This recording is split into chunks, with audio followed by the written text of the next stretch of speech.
Maria Hernandez, 22, was returning home to the condominium she shared with her roommate, Dale Okazaki. As Maria opened the garage, she came face to face with a stranger in dark clothing, his face obscured by a black cap. He raised a handgun. In a panic, Maria threw her hands up. The bullet bounced off her car keys, sparing her life. She collapsed and played dead. Ramirez, thinking she was gone, moved into the condo. Inside, Dale had heard the commotion and ducked behind the kitchen counter. But she made a fatal mistake. She peeked over the edge, and Ramirez shot her in the forehead, killing her instantly. Fleeing the scene, Ramirez didn't stop.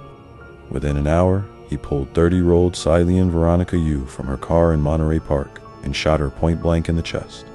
She died in the street, her blood soaking into the pavement. That night marked a turning point. The media connected the attacks, and the city began to tremble. The press dubbed him the walking killer or the Valley Intruder, but the name that would stick hadn't yet surfaced. Meanwhile, Ramirez relished the headlines. He followed the news closely. He admired how easily he slipped in and out, how unstoppable he felt. In the months that followed, his spree became more violent, more sexual, more depraved. He attacked Vincent and Maxine Zatzera in Whittier in March.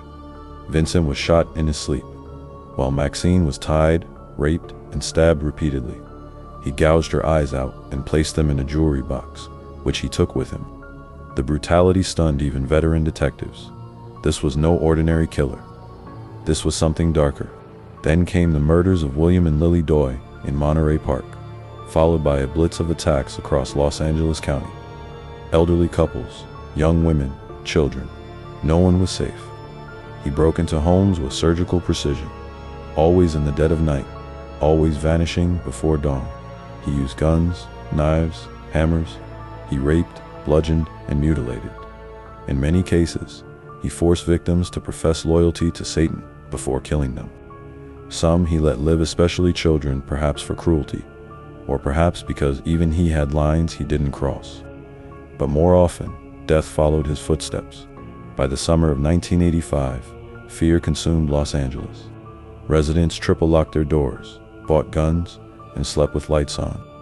Hardware stores couldn't keep locks in stock. People were afraid to breathe.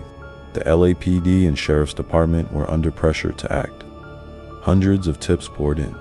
Psychic hotlines were overwhelmed. But still, Ramirez roamed free, feeding off the hysteria he created. And then, he made a mistake. Mistakes in the darkness? For months, the Night Stalker was a ghost of phantom predator who